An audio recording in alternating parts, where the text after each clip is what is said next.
Okay, so it's 10:30. I think we'll go ahead and get started. Again, welcome to the legislation and budget planning for 2022 to 2023 with Peter Birdsall and Kateri Thunder. My name is Rupa Kapadia. I am a client engagement specialist with Team California. I work with Aaron Heinzman and Russ Bushman, and we help support your professional learning for California. If you would like to reach out, please go ahead and reach out to my email as well as my phone number there on the screen, and we'd be happy to help answer any questions you might have. Just some Zoom keeping reminders. If you could please open the chat box and submit your questions and interact with other participants, that would be great. Please be sure that you're chatting with all panelists and attendees. This webinar is being recorded, so the recording and accompanying slides will be sent via email in the next few days. If you could please add info@k12.corwin.com to your email contacts to ensure that you receive the email, that would be wonderful.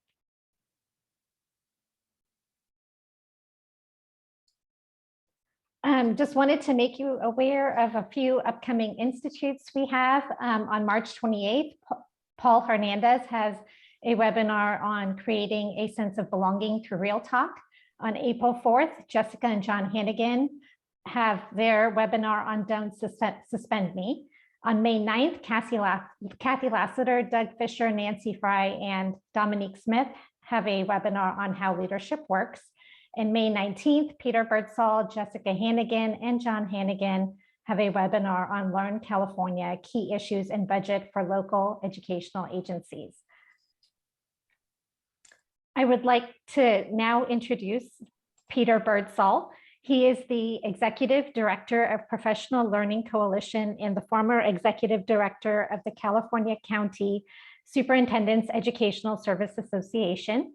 His experience in state education policy includes serving as a legislative advocate for numerous California school districts, county offices, and professional associations. Please welcome Peter Birdsall. Thank you, Rupa. I assume my screen shared, so you have the PowerPoint? All right, great.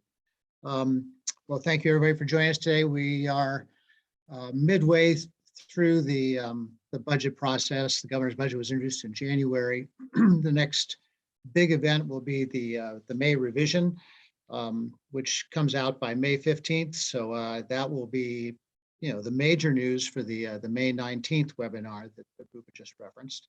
Right now, we're still in the stage where legislators are really getting a sense of, what's the state of the economy, but also what are the concerns of local educators and in the budget process and related legislation. So that'll be the focus of this morning, my comments this morning. And it's sort of a parallel theme. One, obviously, I hope it's of interest to you and you find it interesting and worthwhile. But also, this is the time, if there's something that just particularly compels you as an issue, this is the time for advocacy. By the time we get to May, the legislature is pretty far down the road. So if there's something where you want more information or you want to follow up, you'll see my email address on this slide. It'll be sent out later with this entire recording. So please contact me if you have questions about any of these or how you can become involved.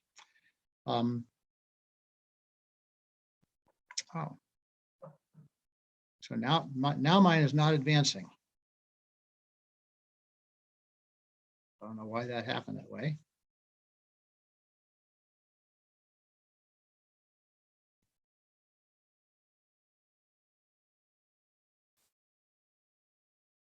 Rupa, do you want to take over posting my screen or?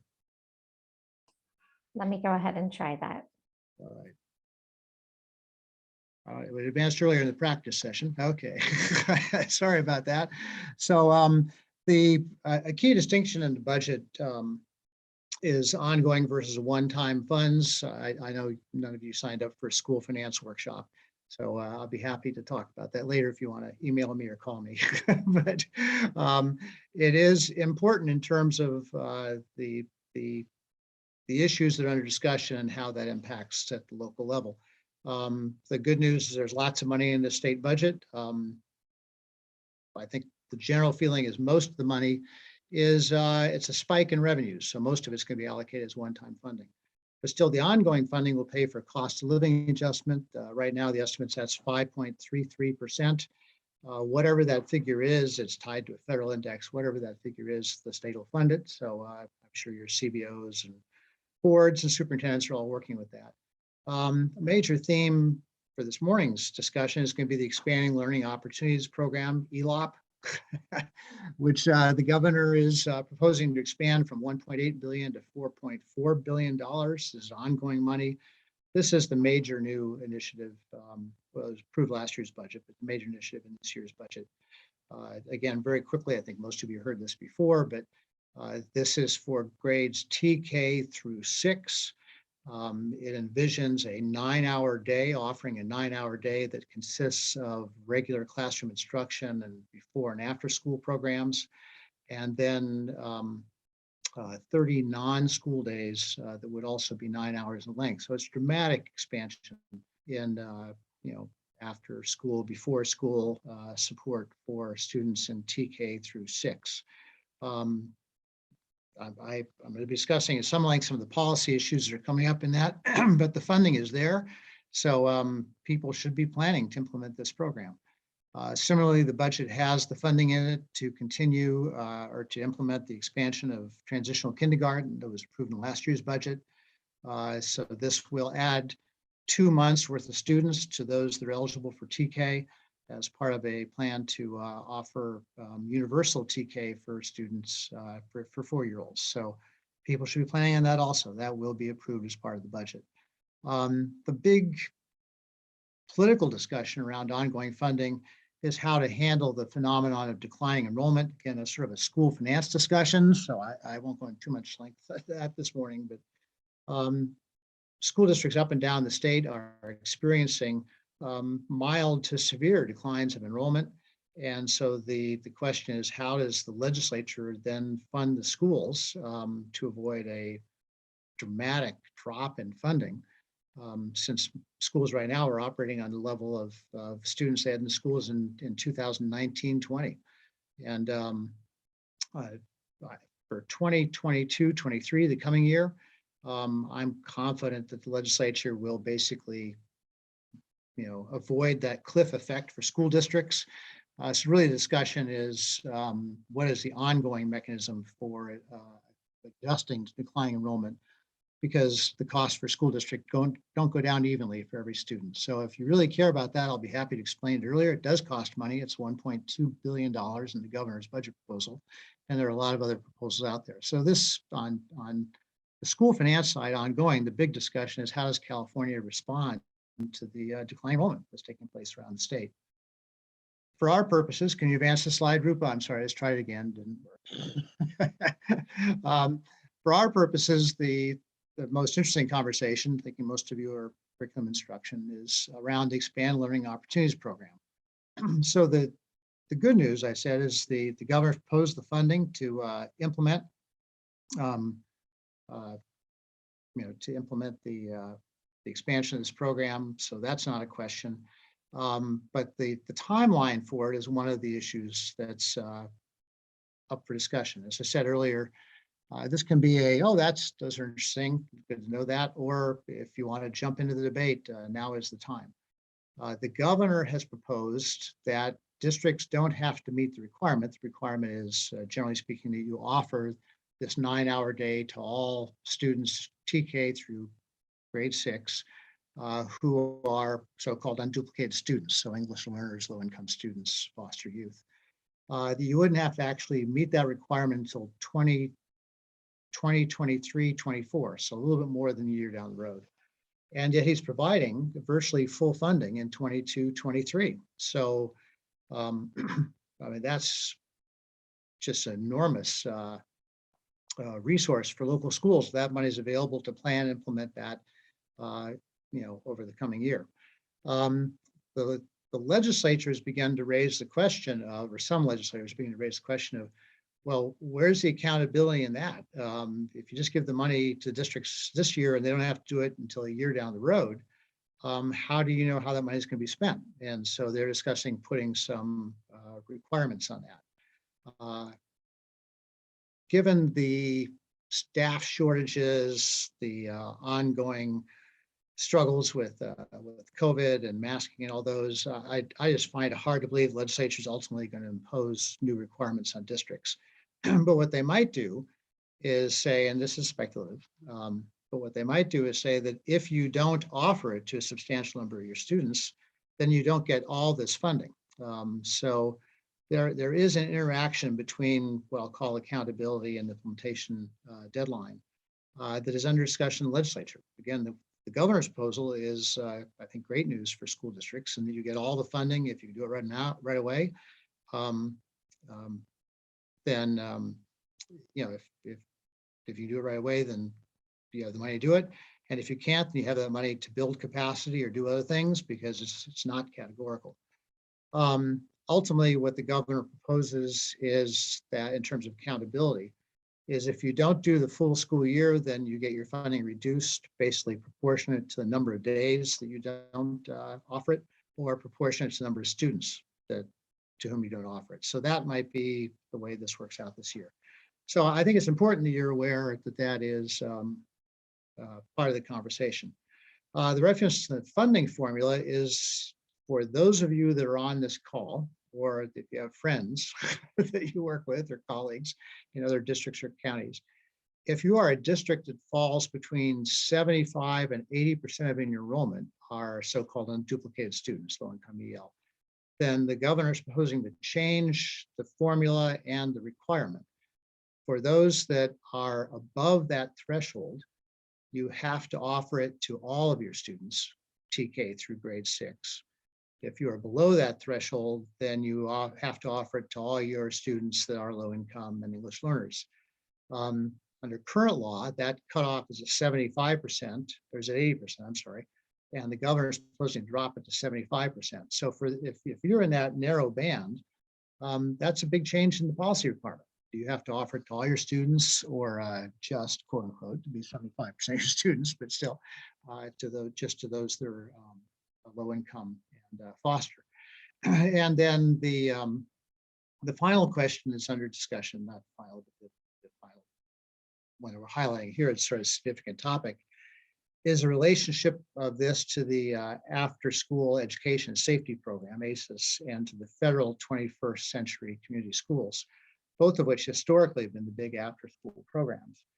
Both of those are competitive grant programs, whereas ELOP, Expanded Learning Opportunities Program, is formula driven. So everybody gets Expanded Learning Opportunity Program. Not everybody gets ACES since 21st century, they have to apply. So that's one difference.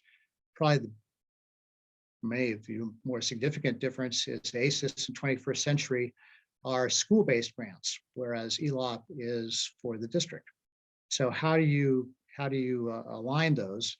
What the Legislative Analyst's Office, and they're a legislative analyst is a key player in the state budget process. They've raised the idea of maybe the best way to do this is move ACES in 21st century so that they are serving grades 7 through 12. So for those of you on the call that are at middle schools or high schools, this may be, everything he's talking about is elementary. Well, this might be the news flash for you. Does it make sense to now revise law for ACES in the 21st century? So we are targeting those programs to middle schools and high schools. And ELOP would be for TK through grade 6. So just to really quickly, I realize this could be redundant, but I want to be really clear. The discussion I just had on Expanded Learning Opportunity Program is really a pretty significant discussion about how this program moves forward in terms of implementation for the next year and a half. But there is no question the money will be there. There's no question the legislature is committed. There's no question the governor is committed. So I think for the purposes of Kateri's comments later on and for your planning, this is really a major initiative that schools up and down the state should be planning how to implement these programs. Okay, could you move forward, please? Thank you. So then the other big part of the budget is the one-time funding. The governor has This amounts to what, almost $6 billion in one-time funding. He has a series of proposals here.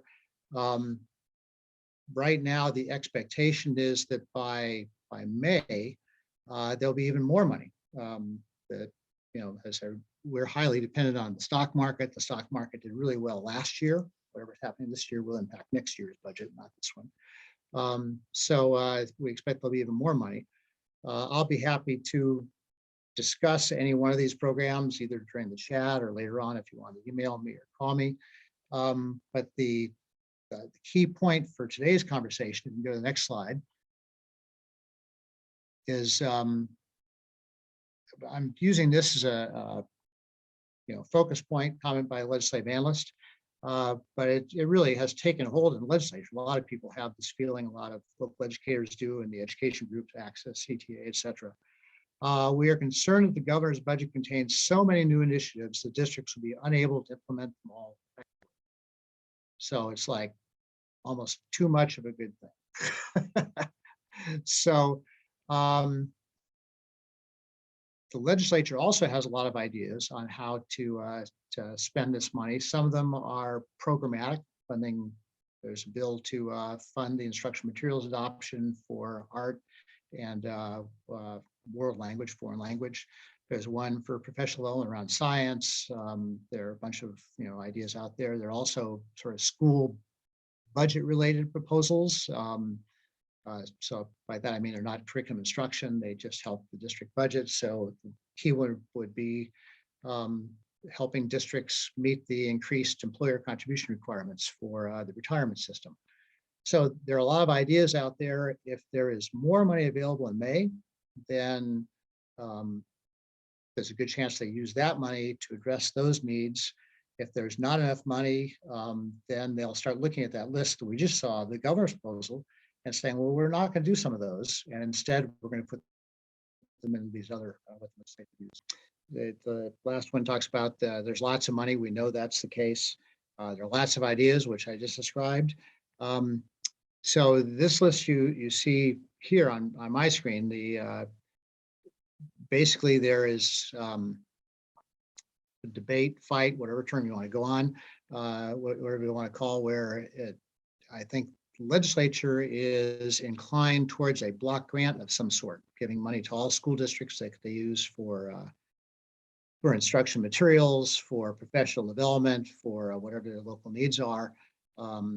And then there are both legislators and the governor that they want to use it for specific targeted purposes. So it's like the struggle we've had in public education for a long time of general discretion or categorical purposes. So you see there's the career tech, that's the career pathways, school buses, the art and music program, literacy coaches, you obviously can see the list. So as I said at the beginning, early on, either that's an interesting debate, I'll be interested to see how it comes out, or if you are interested in joining the debate, now is the time, because it is between now and May that the legislators get what I'll call as a lay of the land. What do their constituents want?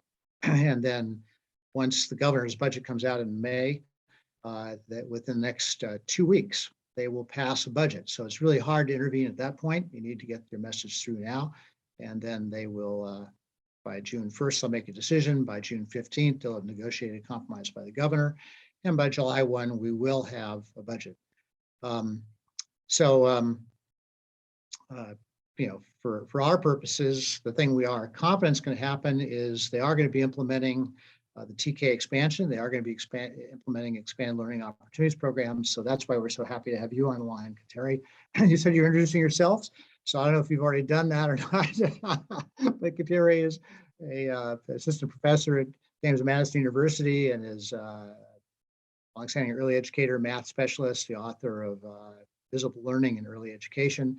And so with that, I'll turn it over to you, Kateri. Thank you very much. Thank you so much, Peter. All right. Well, I'm really excited to get to share with you some of the research that can help inform decisions that we make around how to spend time, spend money, spend our energy, especially thinking about those youngest learners. So the biggest thing for us to keep in mind is that we need to have a clear vision for systemic growth and support. So who do we want to grow, right? Who are these future leaders that we're growing in our youngest grades? And then as a system, how are we making that happen? And often when I work with programs, early childhood programs, early childhood educators, school divisions, early childhood has sort of been separated, right? Or separate. And what we want to do is take this amazing opportunity with this funding and help to scale down, lower to the younger grades, our work that we're doing and help to make sure that it becomes this cohesive experience for learners and for educators over time, from when they very first enter our schools all the way through until they graduate. So when you're first thinking about, well, how can I spend this funding in order to expand the TK program, implement the TK program, and implement ELAP, then we, thank you. Today is just a technology day, isn't it? Holy moly. Then we need to really think about what's our vision. What is our vision for where we want to go? And thank you so much, Jessica. As we think about that work in early childhood, we often think about our partnerships and the partnerships that we have in each setting and throughout our community. And so I want to share with you some ideas of ways for funding, one-time funding and ongoing funding to be used to help grow these partnerships. Our partnerships with educators and among educators, with families, with communities, and then with the learners themselves. All right, so first, here's what we know. We know lots about the importance of the quality of the time that we spend with our learners. So while the amount of time is expanding, it doesn't matter as much as the quality of that time. And the quality of that time is really determined by the adults that are interacting with the children. So helping to build that expertise, helping to build that clarity with teachers around what are they teaching, what are students learning, and how are they communicating that to learners, helping teachers, paraprofessionals, partnering teachers, collaborators to all have really high and clear expectations for what does that mean for our youngest learners, helping make sure they have that credibility that learners and families really believe, yes, I can learn from you, finding all those tools to build those teacher-student relationships, and then having that cohesion, right? That cohesion within my classroom, within my school, across my division, and then building collective teacher efficacy. That has a huge effect on learners. And so we want to bring all of that research into early childhood. It remains true with our early childhood learners and educators. So things we can think about as we're thinking about how to invest our funds, one would be developing that educator expertise. So we want to build capacity. We want to have our educators have that responsiveness. We want to retain teachers. We want to build their resilience. We want them to be trauma informed. We want them to know those high yield strategies that are powerful across grades, right? And the developmentally appropriate lens of using those instructional strategies in early childhood. We also know that early childhood isn't like preschool programs, Head Start programs, play programs by themselves aren't enough. So we see some positive impact on learners, but then there's a fade effect. And so we want to try to thwart that fade effect. We want to counter it by having that cohesion. And so thinking about how can we use our initiatives that we have already, K-6, K-12, how can we expand those to include TK so that there's a vertical alignment, so that there's vertical cohesion, so that the impact that we have on learners is sustainable and remains visible over time. The other thing we really want to do is create places for partnership among educators. So thinking about what are those spaces where we can really leverage strengths of individual educators and have them learning from each other and partnering and collaborating with each other.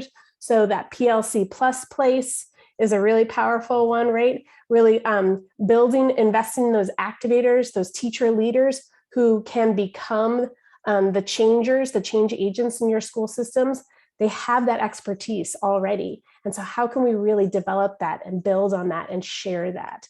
And that includes not just classroom teachers, but special educators, paraprofessionals, administrators, coaches, all of those people.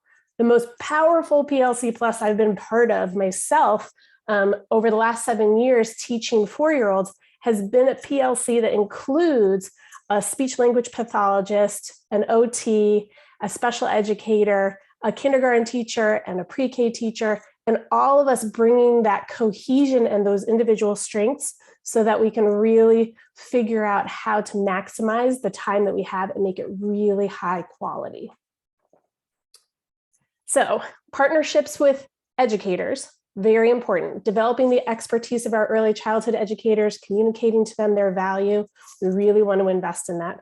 The other place we can invest in is with families. We know that family involvement and family expectations can have a really positive, powerful impact on our children. They are with children their whole lives, right? And we want to have them be our partners, which means we're not just sharing with them what's happening in school, but we're also learning from them and listening from them and relying on their expertise.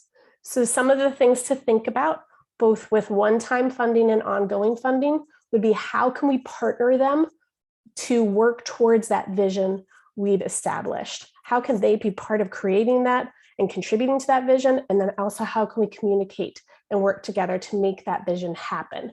And that can be in day-to-day interactions and over time interactions. How you involve families in both the school leadership, how you involve them in school events, school division leadership, school division events, really, really powerful. I know there's also funding towards multilingual libraries, which is awesome. That really communicates the value of home language and that bridge between home and school. And so I challenge everyone to think about, like, what are other things we can do, right? Beyond just books, like there's space for multilingual games, multilingual songs, multilingual recipes, having families be the language teachers to engage our educators in language learning so they can even learn just a few phrases, a few words, so that they can really communicate the value of children's home language at school and the power of being multilingual. And then also this space of communicating to families the importance of growing and expanding and deepening children's home language. So it's not just about worrying about what's happening at school or learning English at school, but also about growing their home language as well. Thanks, Alicia, for asking for what the values, right? The correlate, sorry about that. Yep. So in visible learning research, we know that if students are putting in 1 year of schooling, then we should expect 1 year's growth. And that is at that hinge point of 0.4. So all of those effect sizes that you're seeing are things that have the potential to have at least 1 year's growth impact on learners or more, right? And so those are the things that I'm sharing, the things that we know from research have that potential for that impact. The other space to consider is adult education licensure. So I know there's a lot of funding around growing the TK program, hiring more educators, decreasing the ratio of teachers to students, but where do we find all these teachers, right? And so thinking about how as a school division, as a community, we can connect and create an adult education licensure program. How can we help to provide that professional development?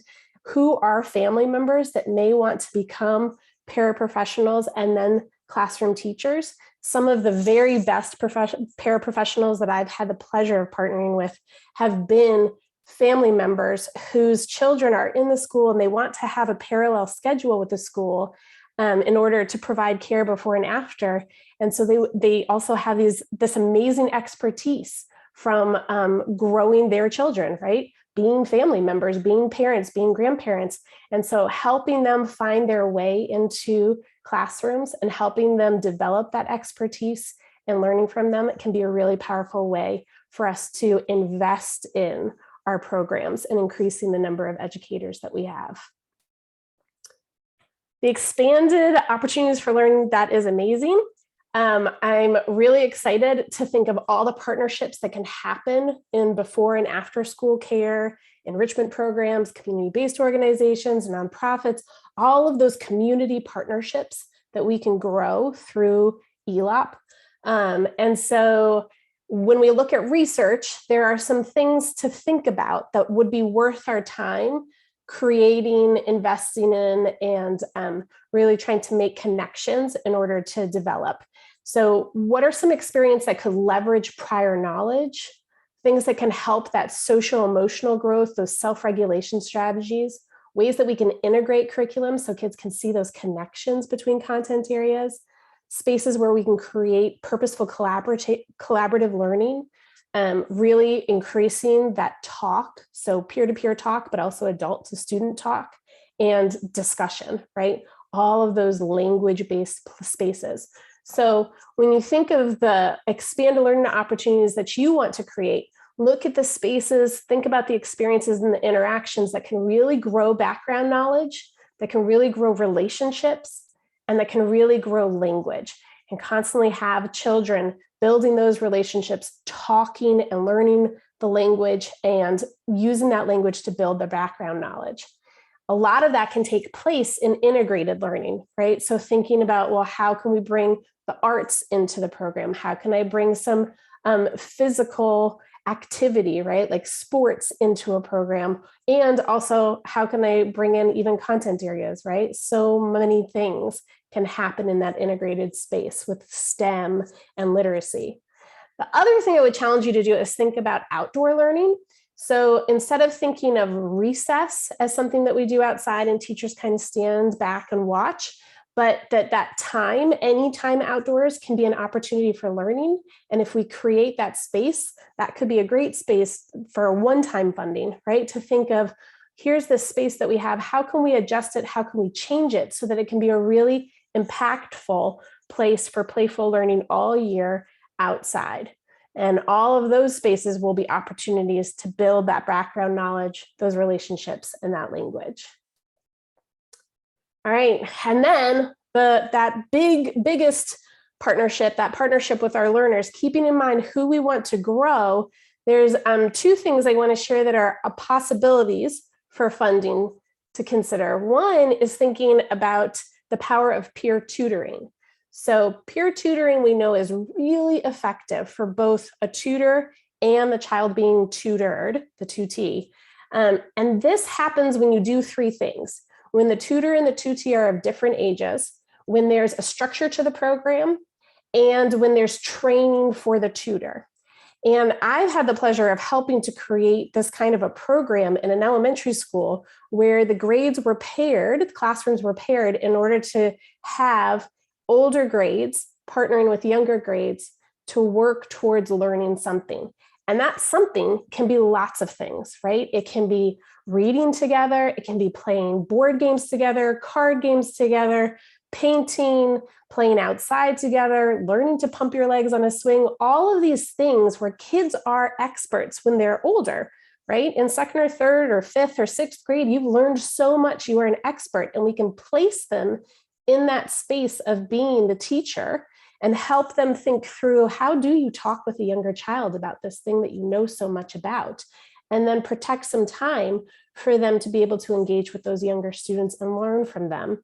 And that also provides those relationships, that background knowledge, and that language that's actually from another child, which is sometimes more powerful than hearing the language from a teacher. So often peer tutoring kind of gets left behind because there's not always time for it in a typical school day. But in an expanded learning time, you could create that peer tutoring opportunity, right? You could be really thoughtful with that time and invest in creating that structure so that kids can predictably work with each other and learn something new together.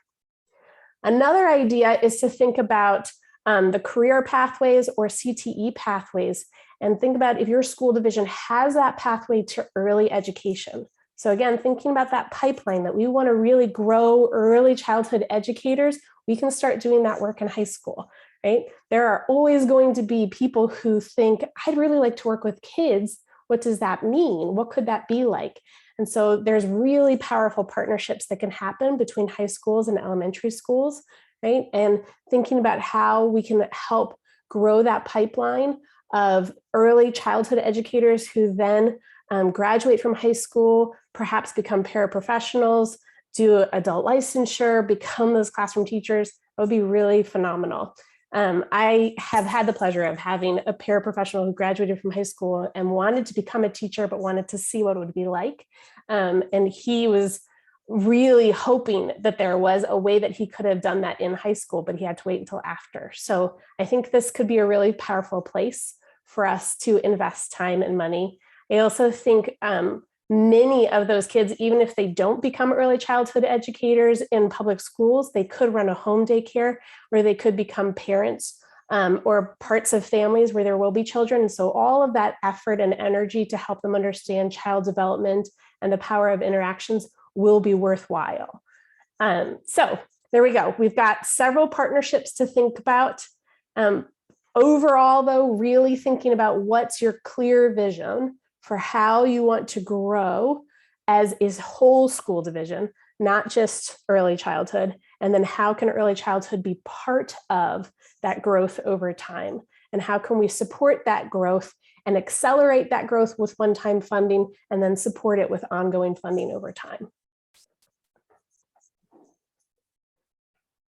That's everything I have as far as my ideas to share about funding. If I can jump in a little bit, Kateri, just please, you please, referenced please. The multilingual libraries and art and music.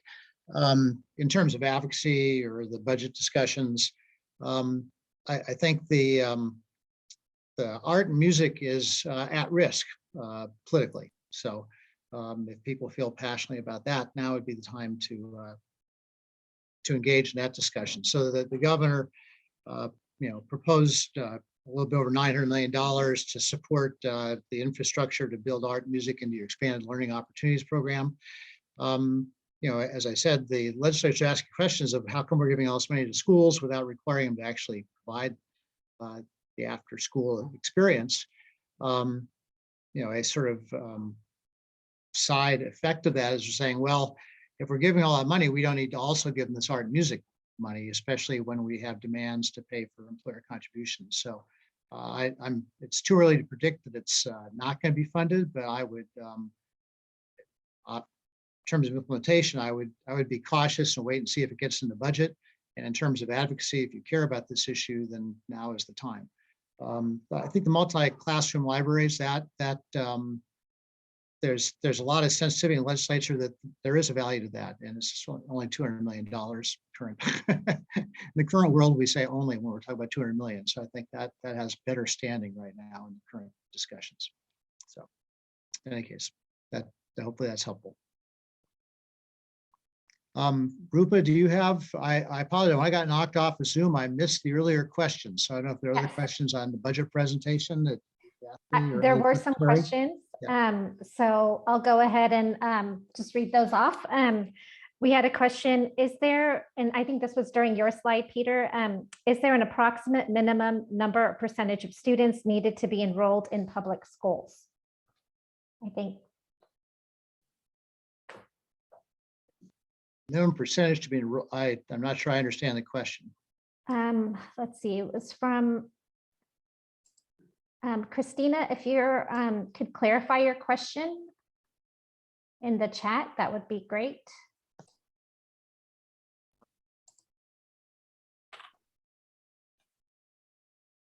It's from decline enrollment.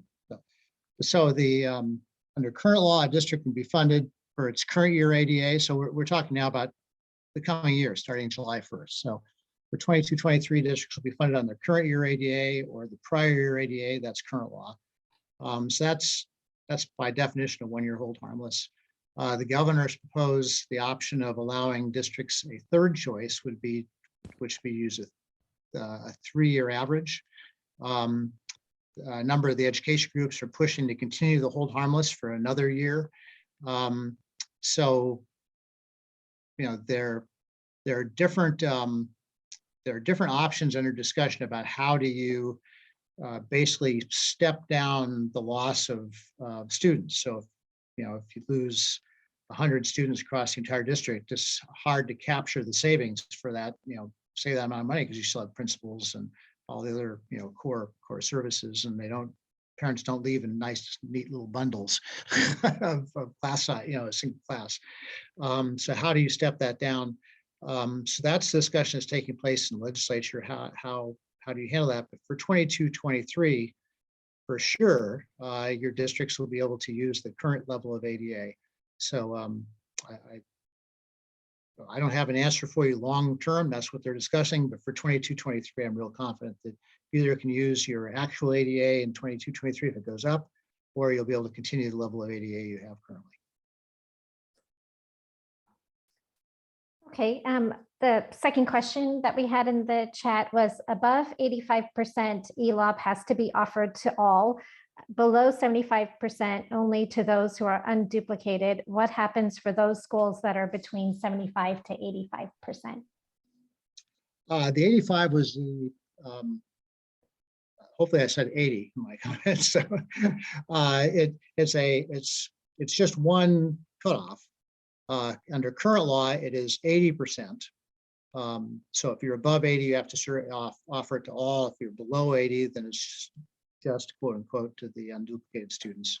The governor is proposing in the budget to drop that cutoff to 75%. So what I was trying to say is if you're a district that falls in that difference, then potentially you're looking at a different mandate going forward. If the governor's proposal is adopted, then those districts in that space between 75 and 80% would be required going forward to offer it to all students TK through 6.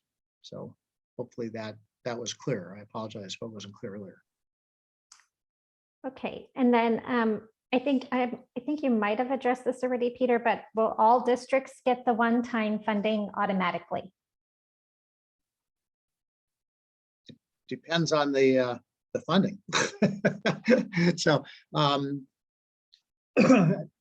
as was indicated at the beginning, I help staff the Professional Learning Coalition.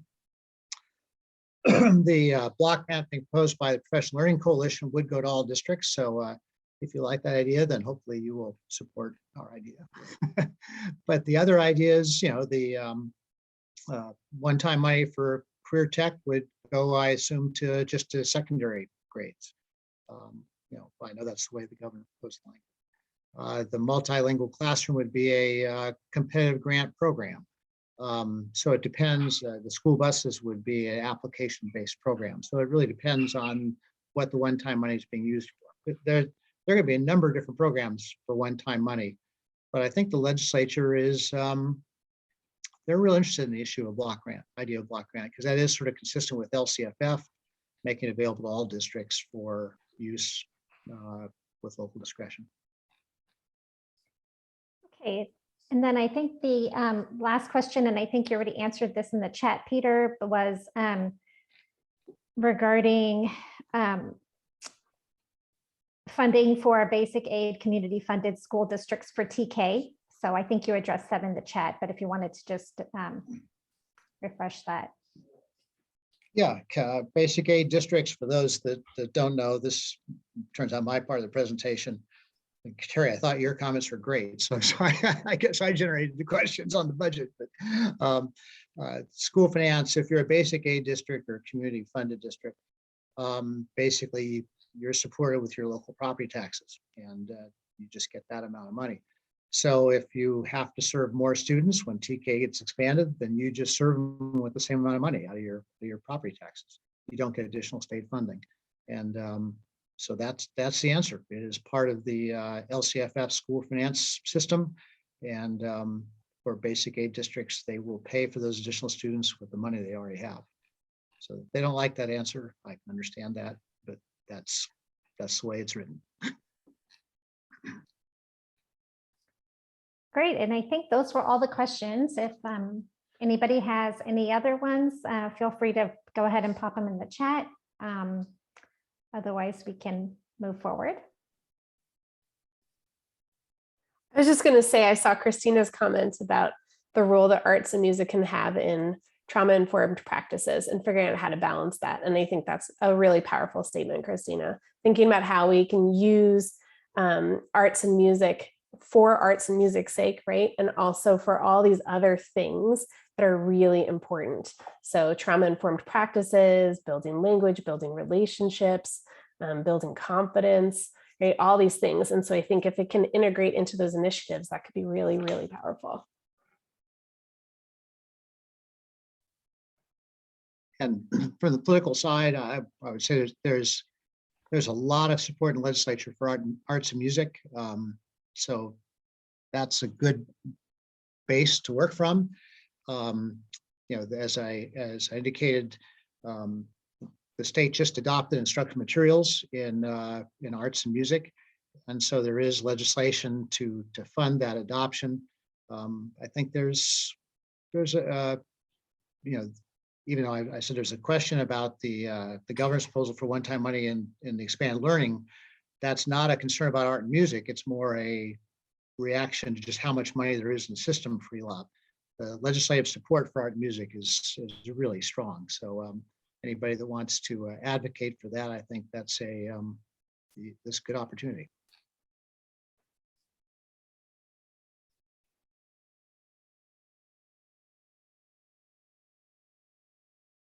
Okay, great. So thank you again, Kateri and Peter, for the great information you were able to provide us with today. To see more of what Corwin has to offer, please go ahead and join us for some of our upcoming one-day virtual institutes. It's a great opportunity to learn from some of the top experts in the field and train teams of up to 30 educators. Please go ahead and register at our website right there, that's up on the screen.